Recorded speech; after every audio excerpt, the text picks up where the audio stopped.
Salam keluarga Malaysia. Thanks for tuning in to Updates at Noon with me, Renee Fong. Making our headlines today, TVET reinforcement leading factor of unemployment reduction.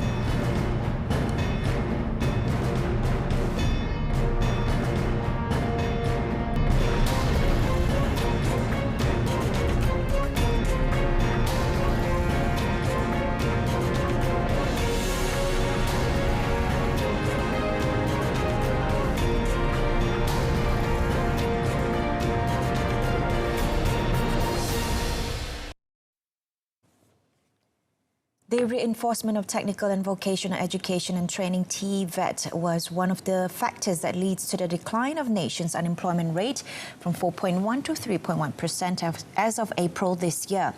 Deputy Human Resources Minister Dato' Awang Hashim said the number was based on reports by the Department of Statistics Malaysia. Memang TVET ni untuk nak kita atasi masalah pengangguran yang ada dalam pasaran. Ketika sebelum pandemik pun dah ada dah.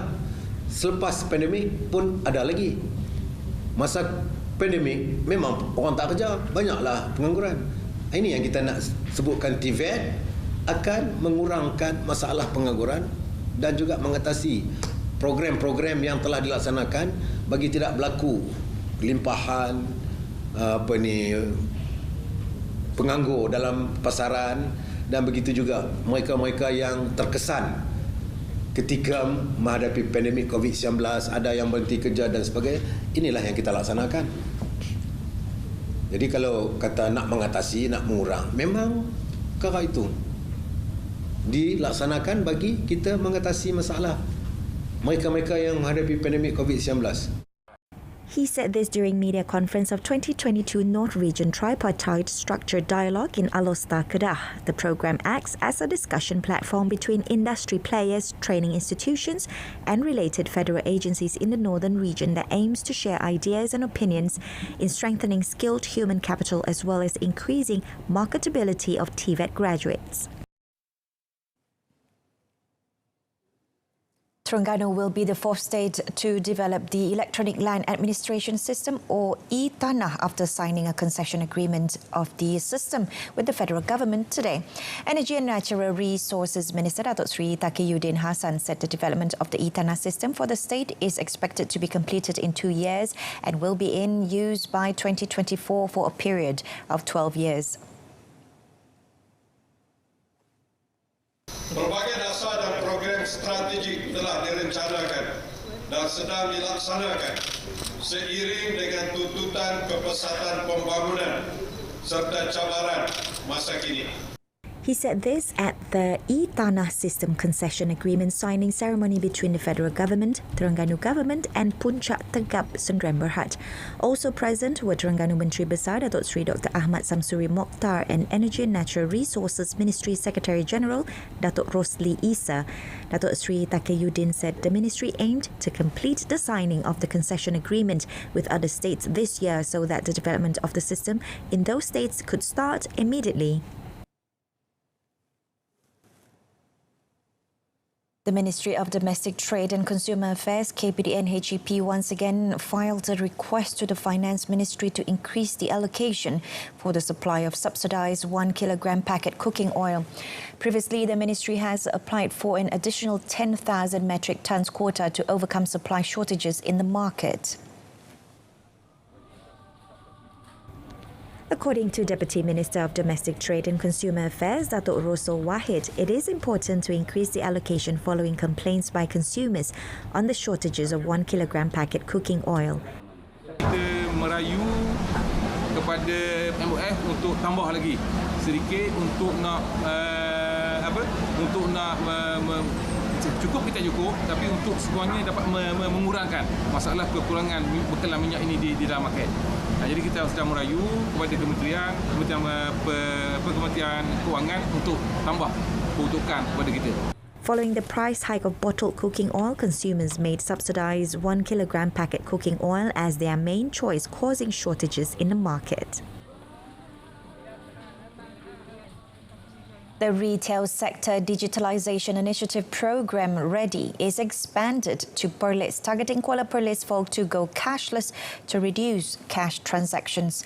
KPD and HEP is targeting 15,200 traders to transition into digital medium by the end of this year.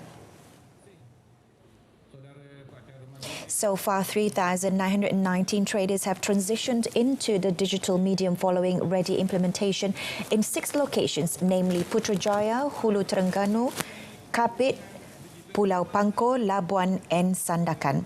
It is estimated that 200 business owners in Kuala Perlis will benefit from the program within this year. To support READY implementation, KPD and HEP has channeled an allocation of 30,000 ringgit to state government and Kangar City Council to encourage businesses and consumers to go cashless.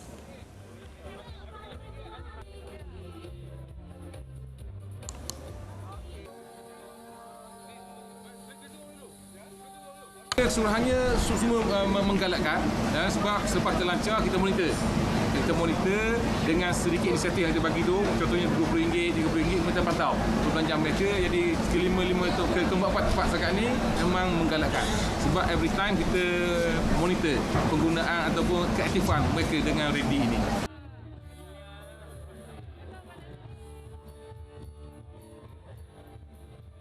The government has agreed to extend the license fee exemption period for tourism operators and tour guides who applied for renewal from today until the end of this year. Tourism, Arts and Culture Ministry MOTAC in a statement said the decision was made based on the government's concern towards tourism operators and tour guides who are still affected by the impact of the COVID-19 pandemic. The ministry also said the fee exemption for license renewal until 31st December 2021 involved 3,419 tour companies totaling 5.676 million ringgit. With the extension of the initiative, MOTAC hopes that eligible tourism operators and tour guides will take advantage of the opportunity given to apply for renewal within the set period according to expiration date of their respective licenses. Previously, the ministry had granted the fee exemption from 1st January to 30th June 2021, from 1st July to 31st December 2021, and from 1st January to 30th June.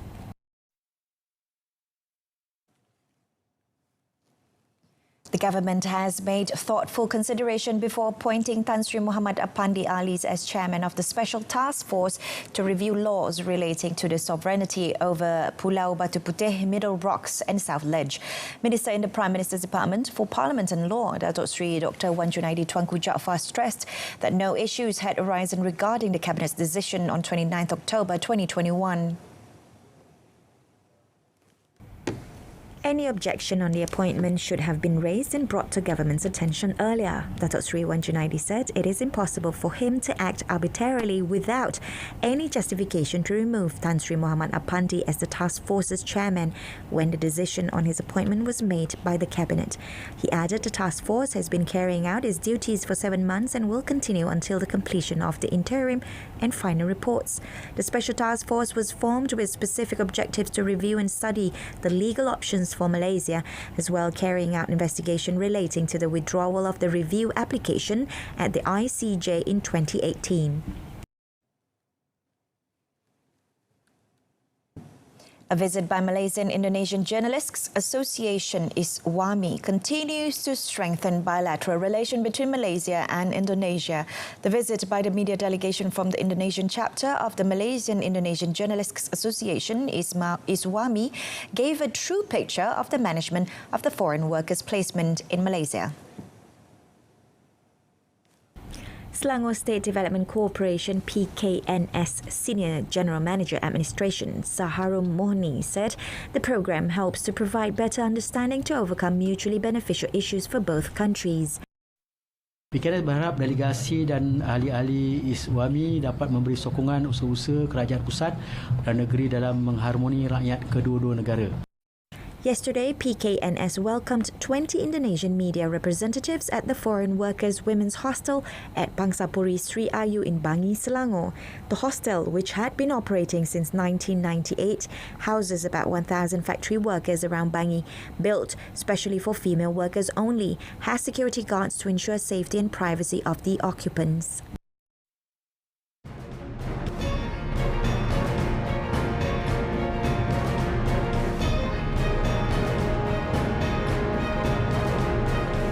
Still to come in sports, encouraging start for national badminton camp in Malaysian Open.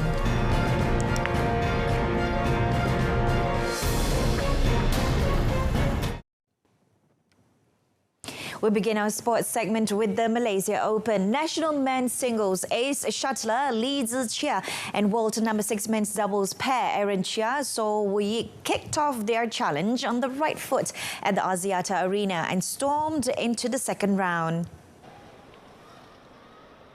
Zhi-Chia, seeded 5th, began the campaign with tremendous performance, defeating Nhat Nguyen of Ireland 21-15, 21-11 in 47 minutes. Saya rasa macam saya cakap, dengan kebiasaan angin saya rasa belum 100% lagi, and sudah 2 tahun tak main dekat stadium ini. Saya rasa dengan crowd macam ni saya rasa sangat bagus lah. Yeah. I can say it's a normal match for me lah. Yeah. Cuma mungkin ada sedikit lagi kena catch up lah untuk for next round. Yeah. Zhi-Chia will next play against Cesar Hiren Rustavito of Indonesia in the second round. Meanwhile, national duo Aaron Woy-Yik fended off a strong challenge from Japanese duo Akira Koga and Taichi Saito. The Tokyo 2020 bronze medalist is committed to end champions title drought since they were paired in 2017.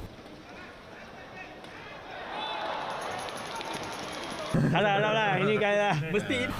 Saya rasa game hari ni mungkin kita lebih fokus dengan kita diri sendirilah. Buat yang kita kena buat. Kita sudah bincang macam mana. So boleh cakap good win lah for today, as a good revenge also. But kita kena lebih fokus lah game yang seterusnya. The pair will take on Singapore's Terry Hee Yong Kai and Loh Kin Hin next.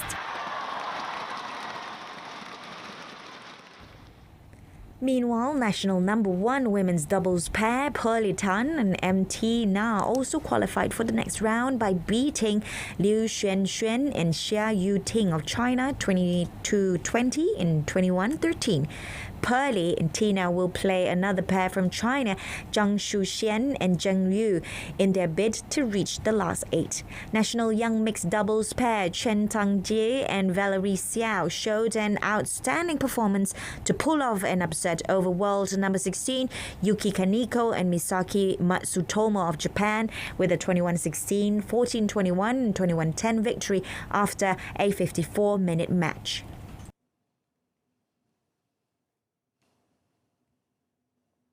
Representing the country for the first time at the Commonwealth Games has fueled the spirit of young boxer Muhammad Abdul Qayyum Arifin to deliver his best hook for medals in Birmingham from 28th July to 8th August. Despite the fact that powerhouses will be there as well, especially from the Bahamas, Abdul Qayyum calmly said he was not afraid. Muhammad Abdul Qayyum, 21, who will fight in the 48-kilogram class, is now focused on improving and refining his skills and techniques to face his rivals. So badan saya dalam 90% macam tu dah ready. So nak tambah lagi untuk masa yang ada sebulan ni, untuk betulkan skill, untuk touch upkan lagi, kemaskan lagi skill, teknik apa semua. Muhammad Abdul Qayyum will undergo training and participate in a Thailand tournament next week as final preparation before the Commonwealth Games. The last time Malaysia won a medal in boxing was in 2002 edition in Manchester through Zamzai Azizi Muhammad, who won bronze. The best achievement was through Sapok Biki, who won gold in the light fly or 48-kilogram category in the 1998 edition in Kuala Lumpur. Relevant, New, efficient, accurate, reliable. We bring you extraordinary stories from around the world, from politicians, bankers, and even your favorite celebrities. This and many more on RTM's English News.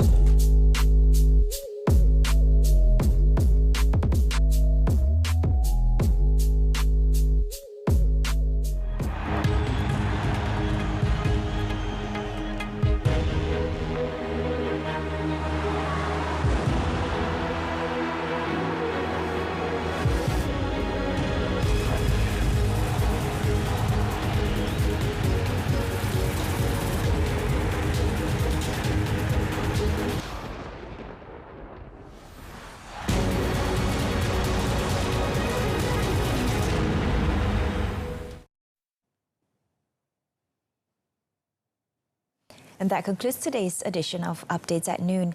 In our top story, TVET reinforcement leading factor of unemployment reduction.